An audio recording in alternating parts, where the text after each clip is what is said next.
Okay, so here we go. I only just recently come back from a trip to Sydney and Melbourne. That's returning yesterday afternoon.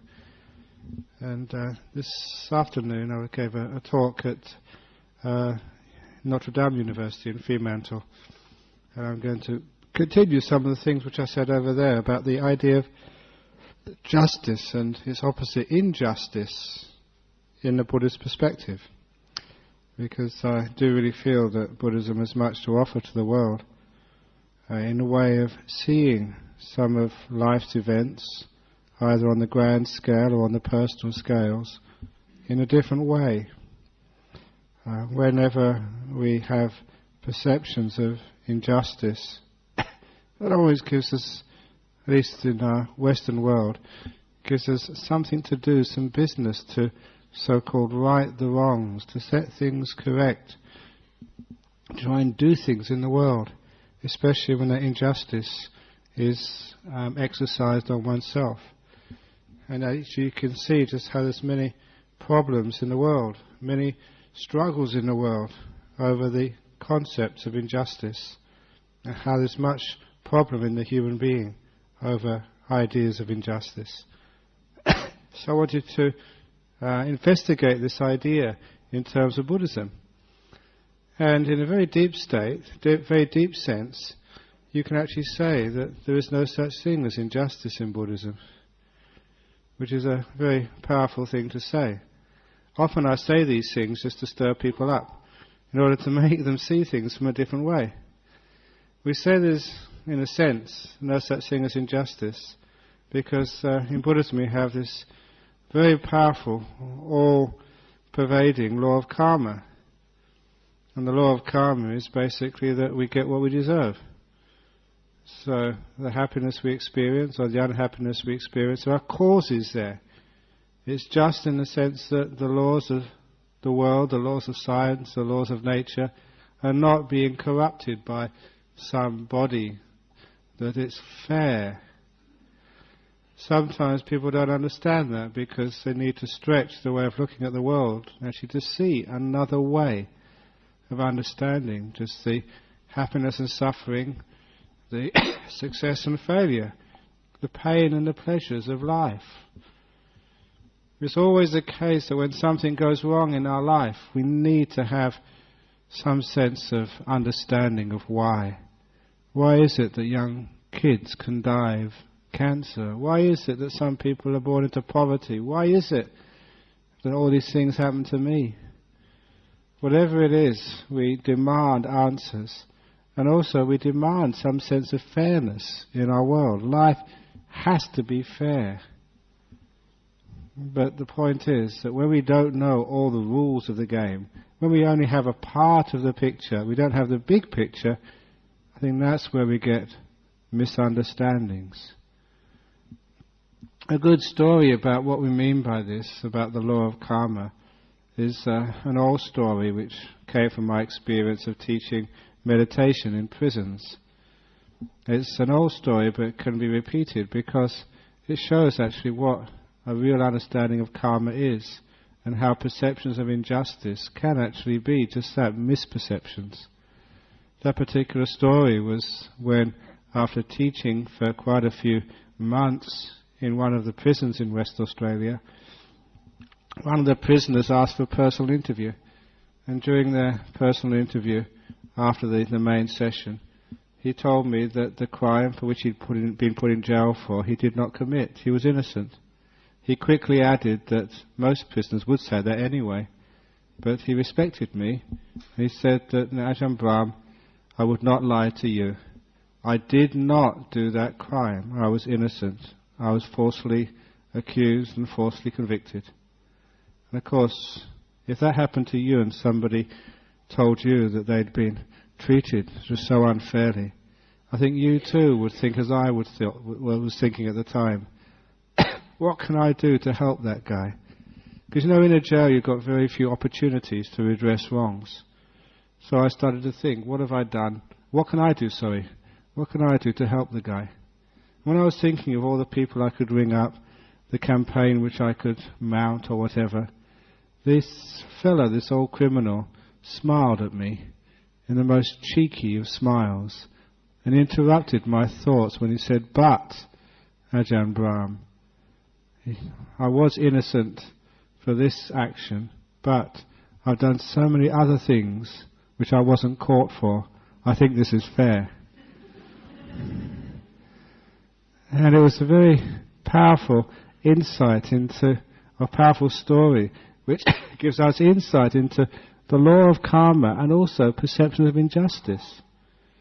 Because a perception of injustice is when we think it's unfair, that we've been treated wrongly, that it's not right, it's not just, it's not even. But that's only when we've got a portion of the picture. We haven't got the full picture of what's really happened. Sometimes that we read in the newspapers or see on the news about innocent victims being killed in Baghdad, or innocent victims being blown up in the Twin Towers, or innocent children being kidnapped or harmed or hurt. And sometimes you wonder, is there such a thing as innocence? Or is it the case that somewhere, sometime, that we did commit some act, some karma, which led us to take some of those responsibilities? An example of that is the man when I was in Thailand studying with Ajahn Chah, who actually came up to complain to my teacher. He was complaining because he'd been drafted into the Thai army, and while he was on some sort of patrol on the borders there was a skirmish, and he'd been shot and wounded. He came to complain about his bad luck for having to take a bullet in the arm. And all Ajahn Chah would say is, "What do you expect? That's what happens when you join an army. You're liable to get shot at." And that makes a lot of sense, doesn't it? If you join an army, the chances are that someone's going to shoot you from time to time. Now that's understandable, but the next person who came to see Ajahn Chah was a wife complaining about her husband. And Ajahn Chah continued on the same way, so what do you expect when you get married? That's what husbands are like. It's the same when you have children. Sometimes you complain, "Oh, my child is giving me so much problems." What do you expect? That's part of the course. When you have a child, when you have a husband, when you have a wife. It's part of the course when you get sick. Or, that's when you have a body, you're going to get sick. So is it unfair, unjust that you get sickness?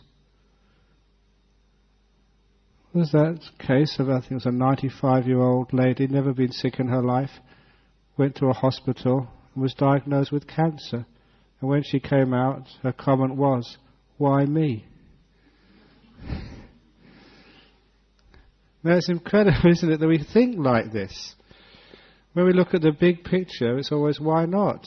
What do you expect? This is what happens when you have a body. You're going to get sick. When you get married, you have sometimes problems. When you have children, it's par for the course. So is it unfair? Or is it not unfair? In a small picture, we think it is unfair. Just like when we get caught for something we didn't do. We think that's unfair. But really, what did you do? Maybe there were other occasions you got away with it. Like that criminal. Many other times he'd robbed houses. He always told me, never rob people. You always rob houses. You can see the psychology of that. But sometimes he got away with it. And this time somebody else had robbed the house and found the stuff in his place. And so he got put in jail for it. So you can see what's happening here. Sometimes when we don't get caught, we never say that's unfair. But when we do something or when we get caught for something we haven't done, we think that's really unfair and that's unjust. So this is actually where we have to see a bigger picture. And that bigger picture is provided by the Buddhist idea of karma and rebirth. When you only look at one part of the jigsaw puzzle, it never really makes sense. That one part of the jigsaw puzzle, just this life. It does not make sense in just this life. Why some people have a good time and other people don't. Why some people are rich and other people are poor. Why some people get cancer or MS or some of these terrible diseases. Sometimes good people. and why some sort of crooks and villains, selfish people, they seem to be healthy. Why? If you look at the big picture, then one can start to see the workings of the law of karma. But to understand the workings of the law of karma, one has to go deep into the whole process of karma.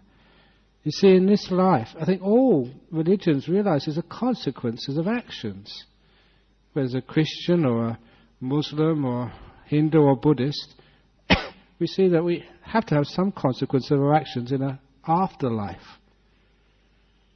That it's fair in Christianity or in Buddhism that someone who has been a good boy and a good girl and hasn't been too naughty will actually get some happiness after death. We all expect that, and even atheists, they always say at a funeral services, I'm sure he's gone off to be with Auntie Joan and hope he's happy ever after. We all have the idea that goodness has to have some sort of reward. We have the idea that goodness has to have a consequence. Isn't it only fair to understand that selfishness or hurting others also must have some sort of consequence? And it's a consequence of our actions and our deeds, which is what the law of karma is all about. And how's that actually, how it works? It works on this thing we call the stream of consciousness, the mind. When I'm talking about the stream of consciousness, or the mind, I made that mistake again, calling it the scream of consciousness, because sometimes it is screaming inside there, thinking too much, worrying too much, being anxious, being afraid. But what I really meant was the stream of consciousness. That stream of consciousness, that flow of sensory experience, which you can perceive has been going on all day. We'll take a small break this evening when you go to sleep, and we'll continue again tomorrow. You can see that that stream of consciousness does carry with it your characteristics, your potentials, and in those characteristics, in those potentials, is involved the results of one's previous actions. You can just see that in ordinary ways. If a person has been studying hard at school when they were young, then they don't have to work so hard when they're old. In theory, anyway. Only, I don't know about my career. If I'd have only known when I was studying hard at school and university that I'd be a monk for the rest of my life, I wouldn't have done so much homework. But nevertheless, just even actually doing that hard work, that sacrifice and doing things actually was good, even just to train my mind to be disciplined and to work hard. And perhaps that is something which is useful in all walks of life, especially being a monk. So, but what we're saying here is that stream of consciousness, just like what it's trying to describe, like a river, that river metaphor for the stream of consciousness, for the mind, you can actually see that in a river there's no two moments when the river is the same, because there's water continually flowing through it. What really defines the river is not so much the content within the river, but the channel. We know it's the River Swan because it's in that same place between North Perth and South Perth, or wherever else it is, day after day after day. But you can notice a stream, a river, if anyone knows any geography, would know that that river does change its course, it does meander, it does alter its channel from time to time, especially if there's a flood or there's a drought. Because of its actions, it wears away some banks, it floods over other banks, and it changes. And when it changes its course, that affects the flow of the water for years and decades afterwards. In the same way, you can see the stream of consciousness. The way we act now, what we do now, will affect the channel through which our thoughts, our ideas, our emotions will flow in the future. And one can actually see that this is a metaphor to actually explain the workings of karma. We create tendencies, we create character traits, we create emotional tendencies. And those emotional tendencies which we create will give us happiness for a long time or create suffering for a long time.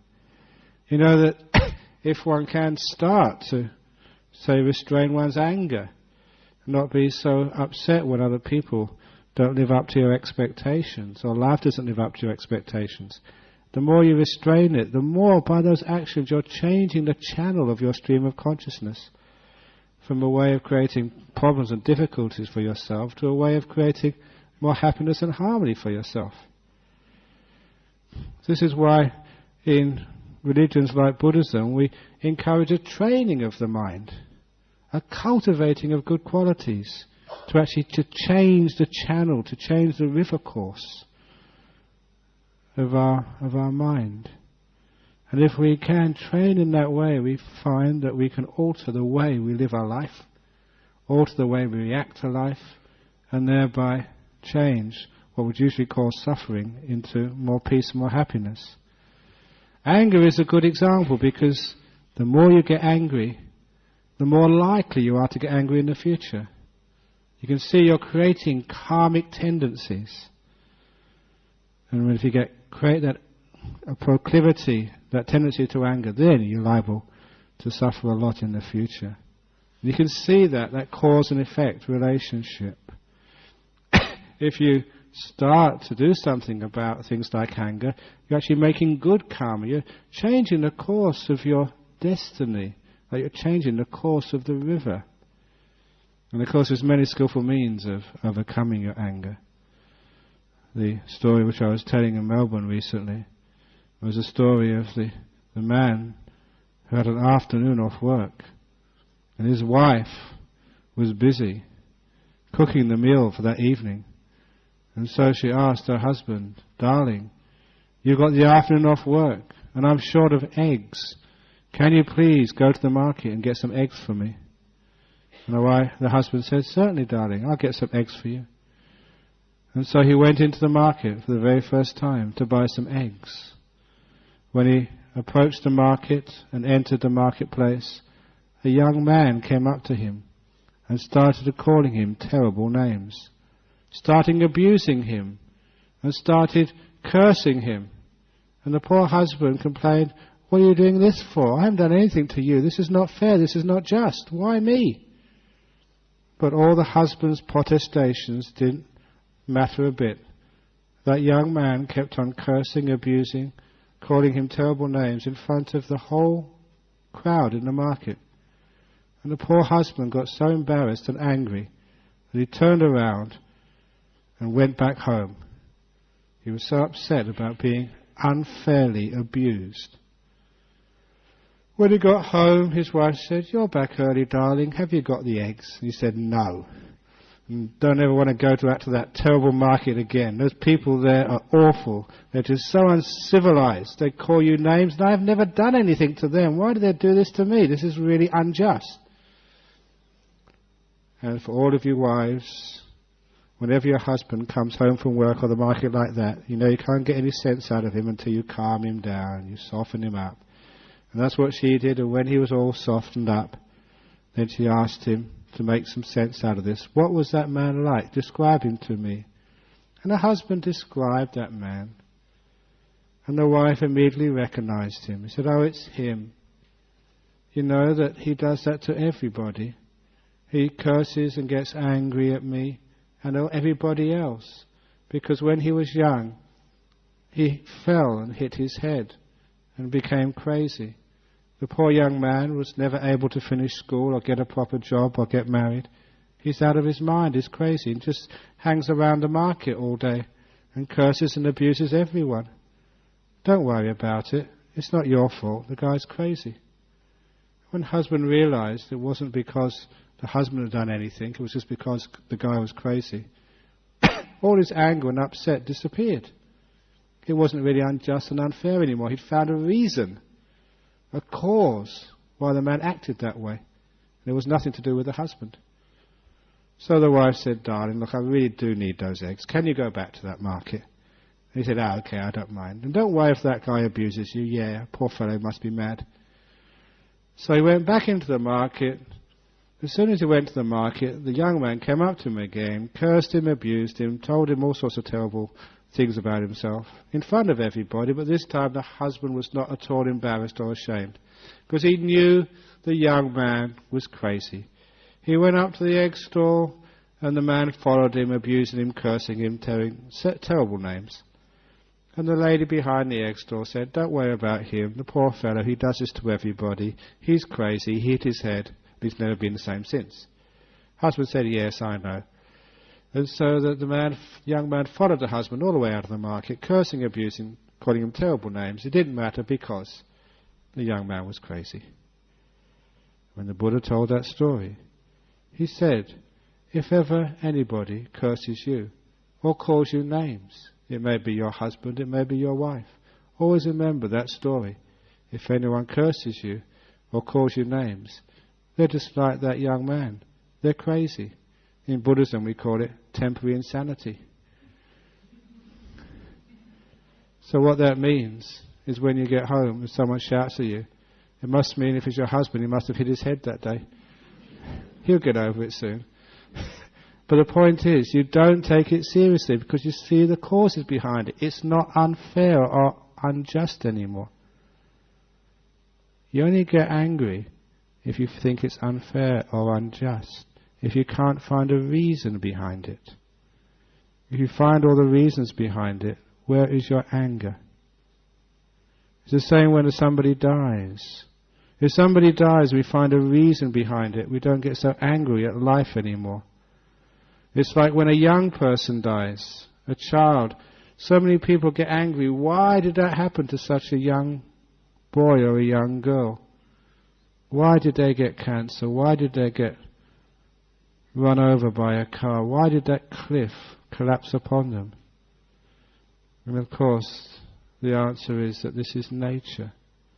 It's not that someone's made a mistake or that somehow unfair.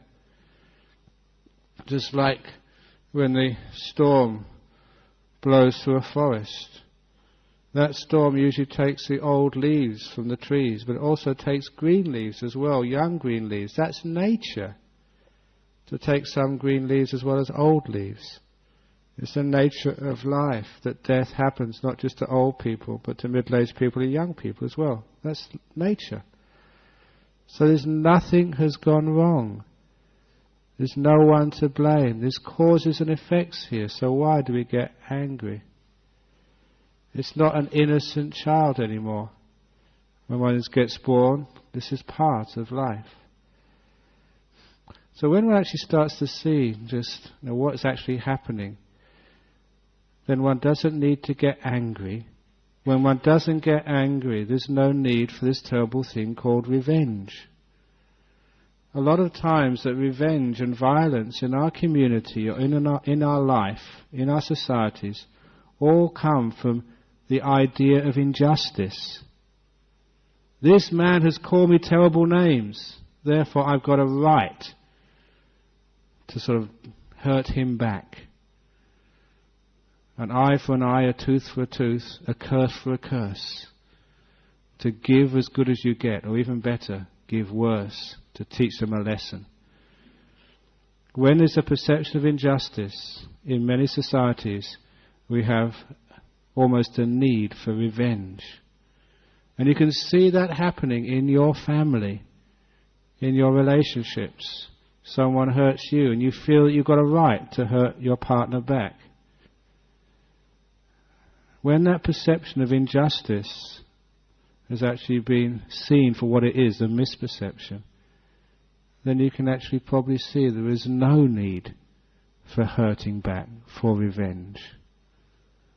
When you see where its causes come from, you see the cause of that hurt, then you realize you don't want to make more causes for more hurt.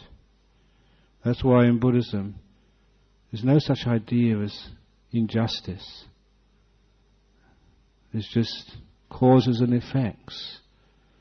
And we understand that we are making those causes for our future effects. So we make sure that the causes we put in place right now are not going to cause more pain and suffering.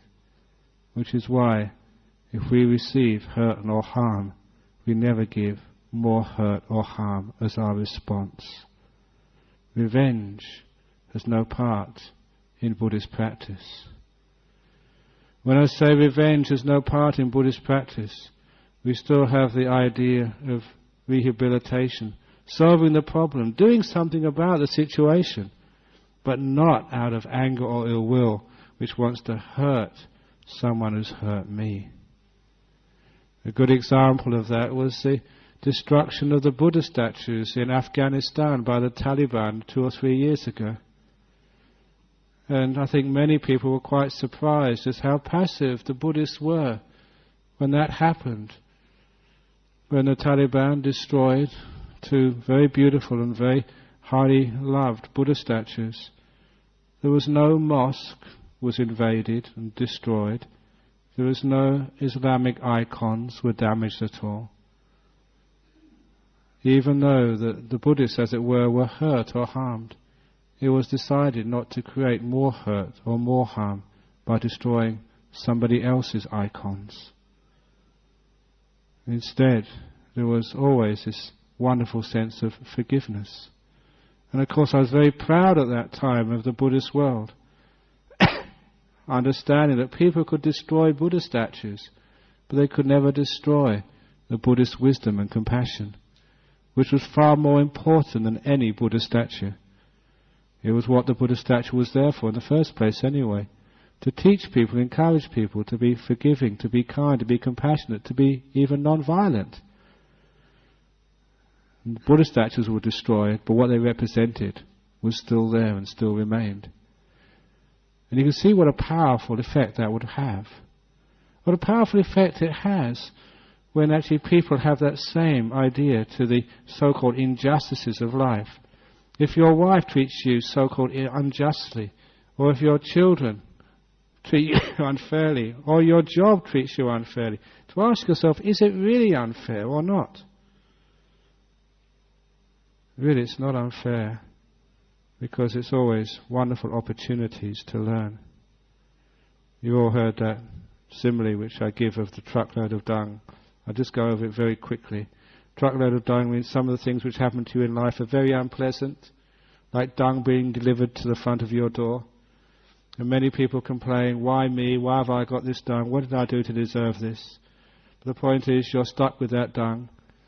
You can carry it around with you, put it in your pockets, up your shirt, down your skirts, trousers, and you find if you carry around dung, you lose a lot of friends. Carrying around dung means getting negative, complaining, getting angry, being revengeful about some of the things which happen to you.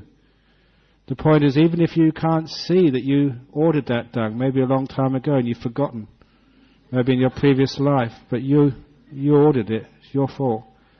You may not be able to know, but what's the point if you can see or you can't see who ordered it or why it's come to you? The most important thing is actually to dig it into your garden. Because it's the dung of life, the difficult things which happen to us in life, which we understand is where we grow. There are tests. That's fertilizer for our spiritual qualities of compassion and wisdom and peace, understanding. And after a time, people who understand what life is all about think it's never unfair, but it's a privilege to have difficulties come to you from time to time in life. If you didn't have those difficulties come to you, if you weren't tested, you would never grow as human beings and become strong in your wisdom and your compassion. My own father died when I was 16. My mother was stuck with 2 young teenagers with a very low income. It was a tragedy for her at first, but I still maintain to this day that that was the best thing which ever happened to my mother. She was always just an appendage of my father, never really an individual in her own right, always subservient to my father, because my father had a very strong personality. She had a much more meek and mild personality. But after my father died, she grew spiritually, amazingly so. And I could see that her independence, her own spirituality, grew because she made use of the dung of losing her husband after only, 20 years of marriage. And seeing that, there's many other examples of how what we think are injustices are really opportunities for us.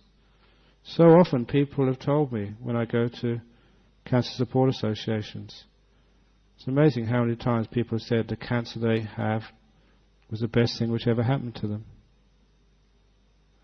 It really starts to make us wonder what is just and what is unjust, this idea of what's fair and unfair. Sometimes we can challenge all of those ideas. When we think it's unjust, we complain. We want to remedy, we want to blame somebody, and that's called revenge. When we understand that this is just part of life, we can actually have a different attitude. We can start to do something about it. One of the great proverbs in Buddhism is rather light a candle than complain about darkness. Too often we complain instead of actually doing something about it. And doing something about it is not hurting somebody else, but actually making use of the karma we've got to deal with. After a while, there seems to be hardly any idea of like revenge or hurting. But when there is a so-called injustice or something goes wrong, the idea is actually to make use of this, grow from this, to make sure there's no more harm or hurt in the future. So the Buddha's response to perceptions of injustice, to hurt or harm in the world, is to learn from this, to grow from this, to try and make sure that harm and hurt doesn't occur too much in the future. And we don't stop hurt or harm by making more hurt or harm. You don't stop a war by killing the people who've killed your son. You don't end violence by shooting up terrorists. You just make more reasons for terrorists in the future. I think most people can see what happens when you create the justification for people to actually to take their revenge on you. Sometimes you think, am I innocent? Were the people in the Twin Towers totally innocent? Or did they have some sort of contribution to make to their demise? We always say innocent, innocent, innocent. But were we innocent? Are you innocent? Sometimes we always think it's somebody else's fault. But what have we done to help others? Have we done enough? Are we really innocent? It's very easy to say we're innocent. Or we see the big law of karma and our contribution. To see that, we elect our leaders. We sort of, sometimes because of our actions or sometimes inactions, we contribute to our society. We make our world. Have you been heedless or heedful in your duties to society, your duties to the world? Are you really innocent? So when we actually see this, instead of actually just always saying it's somebody else's fault, let's blame them, we have this other idea of seeing the faults, taking responsibilities and doing something about it. That doing something about it, when there's perceptions of injustice, is making sure that the hurt and harm don't come back again. That's why that instead of talking about what's just and what's unjust, I always prefer just the terms like hurt or harm in the world. Instead of there's so much injustice in the world or there's justice in the world, let's just look upon the words hurt or harm, which is something which is not so controversial. There is hurt or harm, there is pain in the world, there's suffering in the world. Find out where its causes are, and it's to maybe suppress or end those causes for more suffering in the world. You can see where some of those causes are. This is the lack of forgiveness, the lack of understanding, the lack of compassion. If we have those beautiful causes of compassion, understanding, wisdom, harmony, forgiveness, are those conducive of more harm, or are they conducive of more peace in the world? So when somebody hurts us, our reaction, does that contribute to peace, or does that contribute to more problems in the world? This is actually how we should think and we should see things. And that way that we can become somebody who does create less of problems in the world rather than being part of the problem. As we look upon this with the way the world works, with the way that we react to other people, we also see what happens to ourselves. And somebody asked me, and it was quite part of this whole idea of justice and injustice. Do Buddhists feel guilt? The whole idea of guilt is tied up with justice and injustice. But this on a personal level. When we've hurt ourselves, when we've done something wrong which has created harm for ourselves and harm for others, what is most people's response is to feel guilty. And what is guilt but just wanting to hurt yourself even more? Guilt is a form of revenge. Only it's revenge not on somebody else but on yourself. I've made a mistake, therefore I'm going to take it out on me. If you feel guilty about something, as I've said before, in a court of law, as soon as the judge says guilty, the next thing which the judge does is pronounce sentence, punishment. And that punishment is to take away your happiness, to deprive you, to punish. And this is actually what we mean by guilt in our psychology. If you feel guilty about something, then you deprive yourself of happiness. You punish yourself if you don't punish others, if you don't seek for punishment from others. So when we understand this aspect of revenge, the revenge towards ourselves, self-hurt, we can understand that one of the reasons why there are suicides in this world, why there's a lack of self-esteem, why there is this terrible guilt complexes inside human beings. Because we've been taught that when we've done something unfair, we made a mistake, that we need to react with hurting, in this case ourselves. So when we see that this is not just injustice, it's not you've done something wrong, you're still learning. You're a human being who makes mistakes, acknowledge them, forgive them and learn from them, instead of wanting to punish yourself. And this is not just the revenge anymore, not revenge to yourself. It's not harming or hurting, but seeing what the problem is and solving it in a calm and peaceful way. And if one can do this, then one can actually see just why those perceptions of injustice which creates war in the world, war in the family, and war inside of yourself are not really the right way we should be going. But real justice is to know that each of these experiences, one deserves these things. It's part of cause and effect. It's not that somebody is mean and been unjust to you. This is part of life. Now accept it, learn from it, and grow from it. Become a better person as a result, and create a better family as a result. Create a better world as a result. And then we understand what karma is all about. Our happiness or our unhappiness is in our power. It's not somebody else's job. We don't blame other people.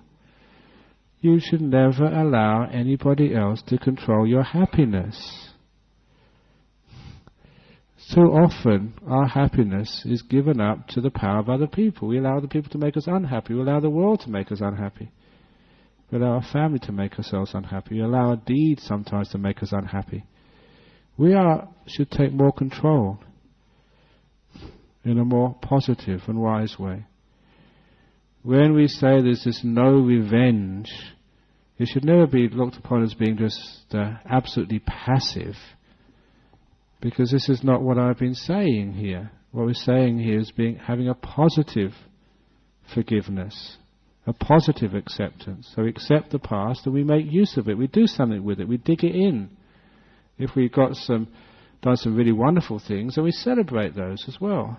Celebrate the good, dig in the dung of the bad. And that way that we're making use of this thing which we call life. So that way, whenever we face sort of a situation where we think, this is unfair, this is unjust, perhaps that is almost justifying a punishment, justifying revenge, and we find really it just does not help at all.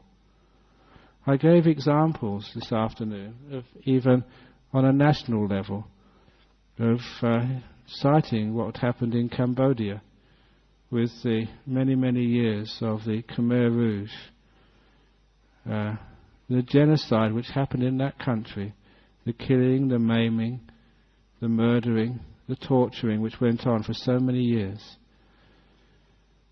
The response of many of the Cambodian population to that genocide, to that pain, was forgiveness, letting go, understanding that trying to dwell on that past, trying to get revenge for what most people would say is an injustice, would not be conducive to progress, to prosperity, to getting on with their lives in the future.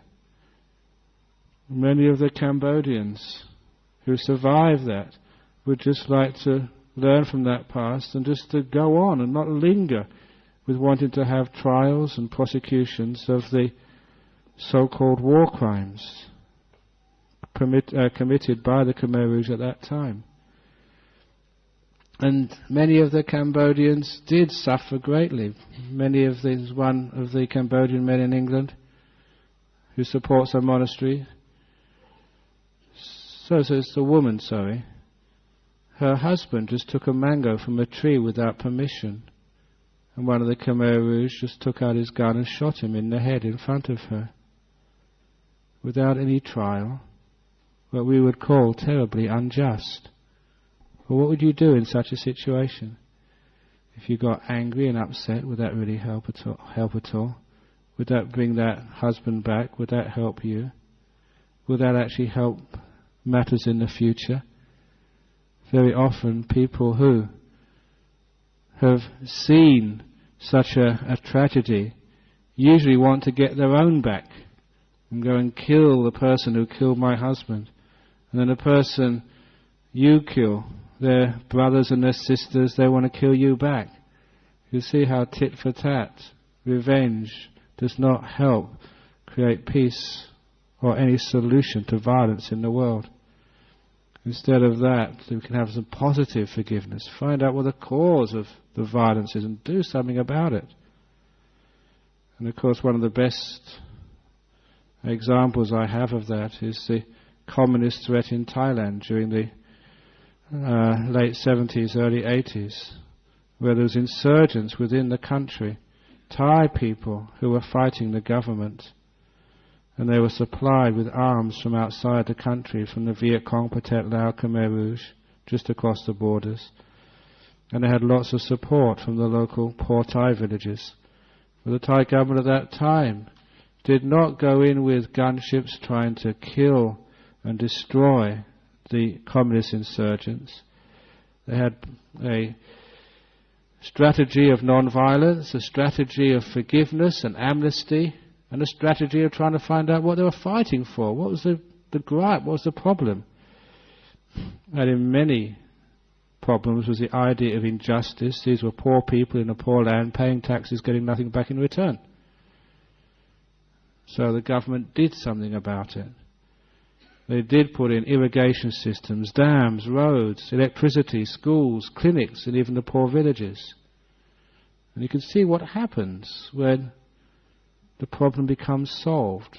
As the poor parts of Thailand became prosperous, the villagers stopped supporting the insurgents living in the mountains, because the Thai government did not seek to exact revenge upon those Thai insurgents who had killed policemen, who killed army, who had actually even captured and tortured monks.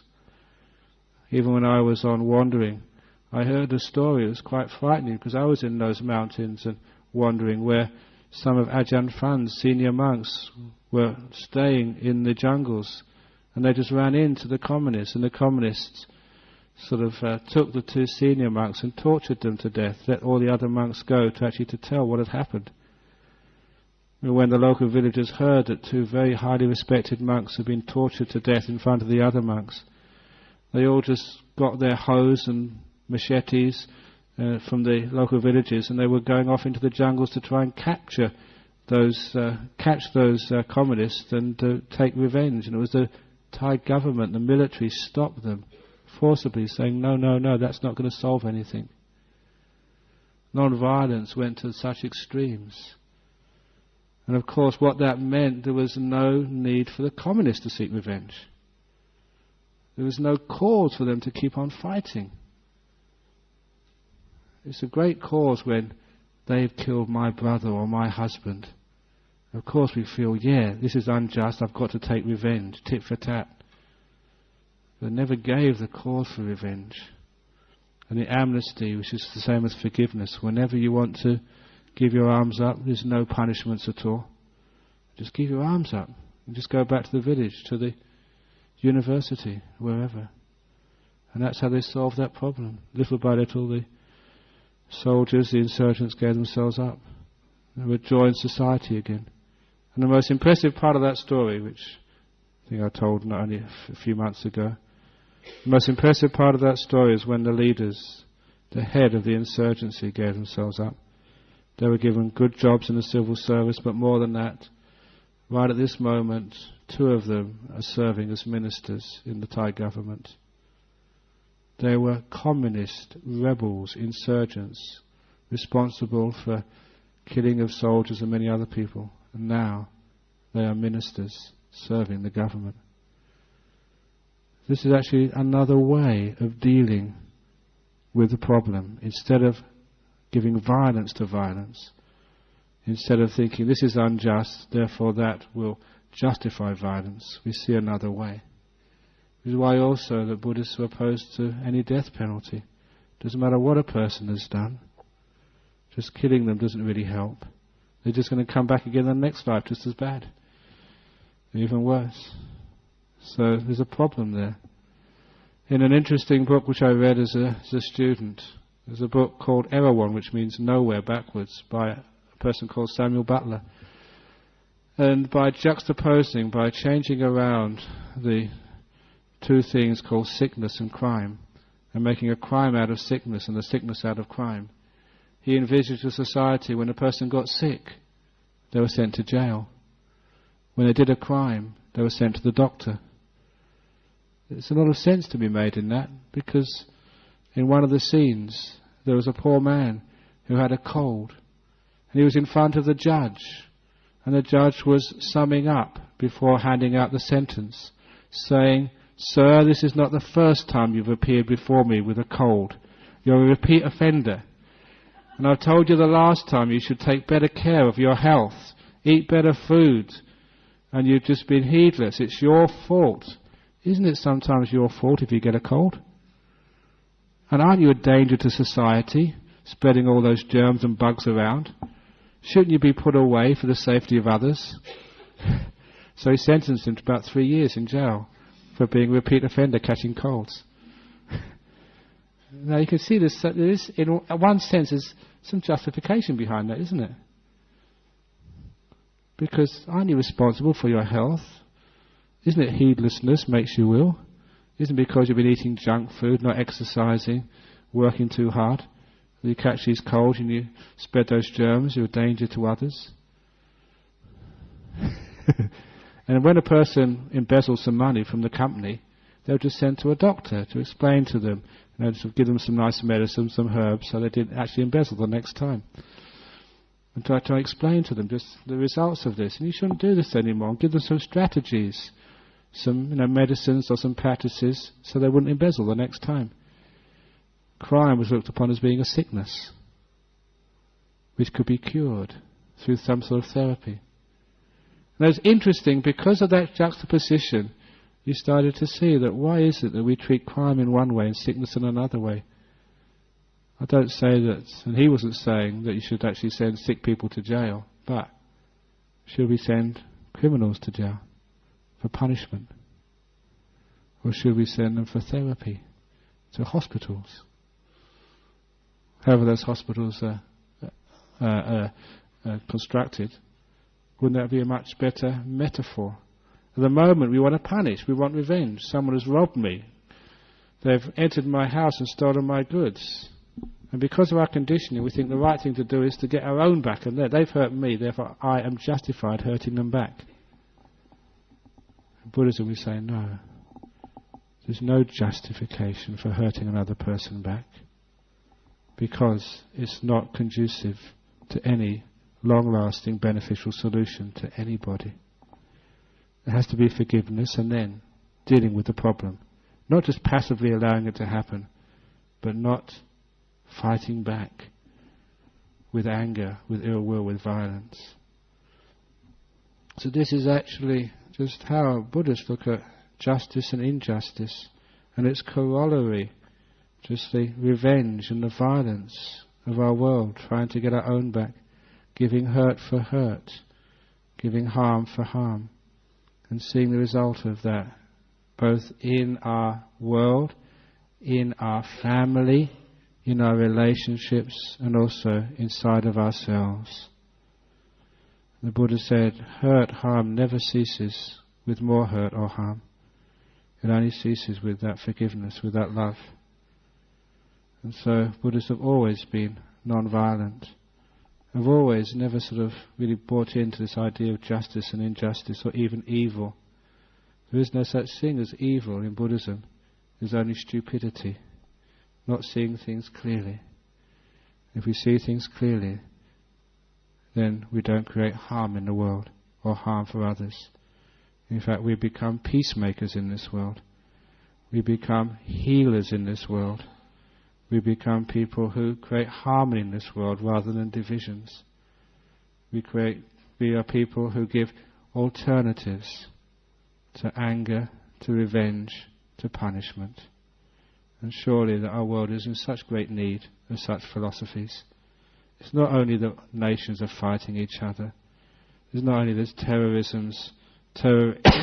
terrorists planning attacks in the world. There's terrorists in your office planning a verbal attack on you when you go back there on Monday. Sometimes there's terrorists in the family destroying your happiness and peace.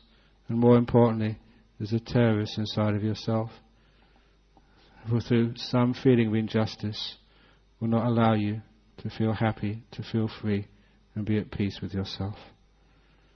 So be very careful about your idea of justice and injustice, and be careful to never to respond to perceptions of injustice with violence, with anger, with revenge. There is another way, and that way needs to be followed. Otherwise there's no hope for our community, for our world, or for you. So that's a talk this evening on justice and injustice. Any comments on that? Any comments on the talk on justice and injustice? Even though I know it was very hot in here this evening, but you deserved it. Somewhere along the line, it was fair. What? You go on. Yeah, go on. Hmm.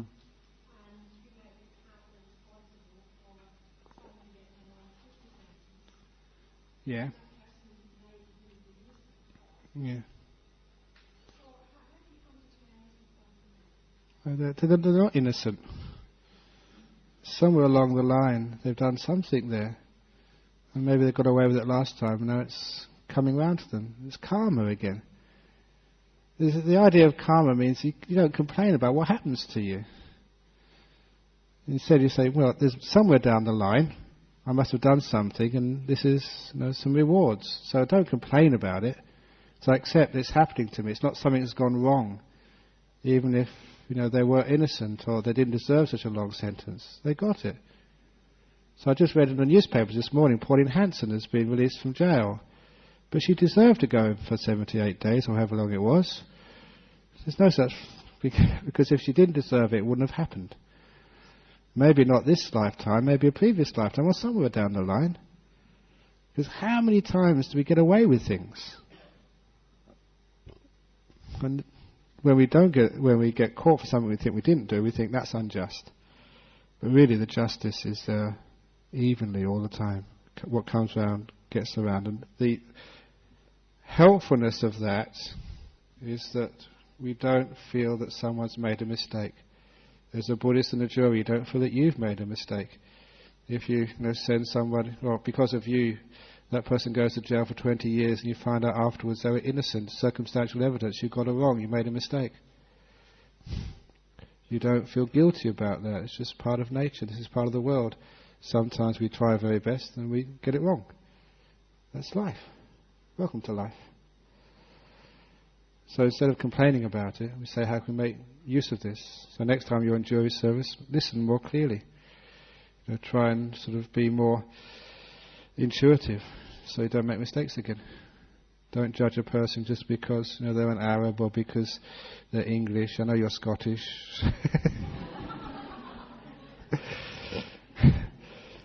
Yeah, sorry, you're not Scottish, you're a Scot. So when we don't judge people like that, we can actually become better people. We learn from our mistakes instead of trying to get angry and creating problems from our mistakes. Yeah, go on. Okay, that's a good question. Anger and violence against potential harm.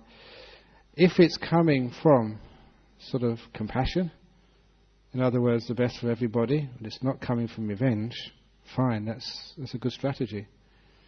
If I saw somebody who was just about to get run over by a car, I'd try and push them out of the way to protect them. That's violence. If I saw somebody with a fishbone in the back of their throat, you'd sort of bang them on the back. If someone had hiccups, I'd sneak up behind them and say, boo. Whatever you do. But it's not done to harm them or to hurt them. It's done out of compassion. Just like if you were a dentist, you'd sort of take someone's tooth out, you'd hurt them, create a lot of problems for them, but that's not because you hate them. It's not you're trying to hurt them. It's sometimes to help somebody, you've got to be quite firm and sometimes cause pain. But it's where it's coming from. The motive, the intention is not to harm or to hurt. We often say, why do we put people in jail? A lot of people want people to go to jail because they want revenge. They want to hurt people. They don't want it there to make the people a person or to protect society from such people. If it really is, say there's like a sex offender who's unlikely to be able to control themselves, and of course you do need society. So it's the right thing, compassionate for them, compassionate for others, actually to isolate them from society in some way, but not out of desire to hurt them or to give them more harm. So it's where it's coming from is the point here. Does that make sense? Yeah. It's amazing just how, because of our conditioning, that someone hurts us, and we've been taught, conditioned to hurt them back. And so Buddhism is giving another different paradigm. And we feel justified. If someone bombs Australia, we feel justified in actually killing them back. It doesn't help. It just justifies more violence. Any other question? Yeah, go on. Done.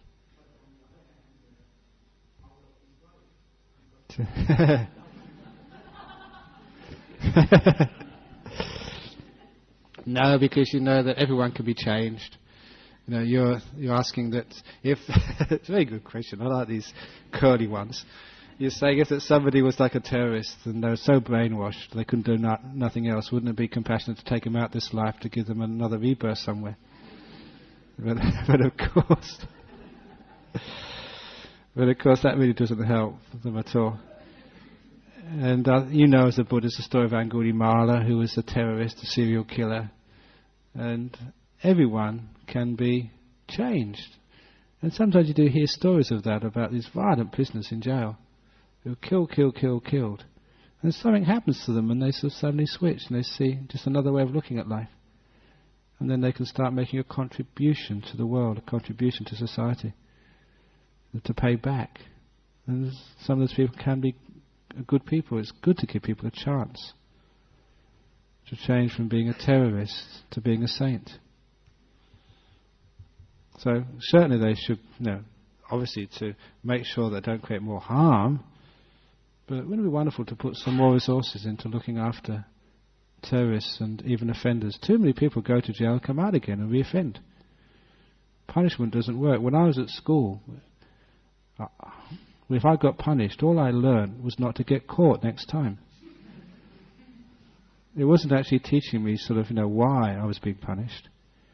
I just was afraid to get caught, so I was very smart. It just made me smarter and more sneaky, that's all. Yeah.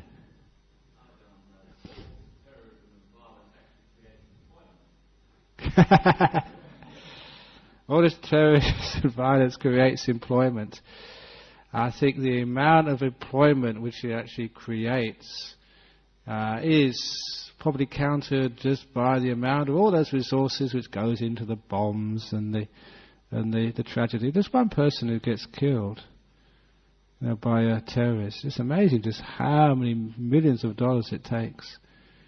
With looking after them, hospitals, funerals, problems it causes to their relations. That's one of the things with Buddhism. There is a sense of interconnectedness. If one person gets killed, hundreds of people cry and feel sad. If even one person gets wounded, so many people throughout their life suffer. So you see just how many people suffer for one person who gets killed or wounded. So is it really worth all that employment? So there's a good. I know where you're coming from. So it's a very interesting. It's just like saying more people should smoke cigarettes, so we didn't have to have too many problems with our taxes for looking after old people. So those are spurious arguments. We won't get into that one. Okay, I think that's enough for this evening now. So thanks for listening to some reflections, some comments about justice and injustice, violence, and to ourselves, to others, to the world. So we now have some announcements.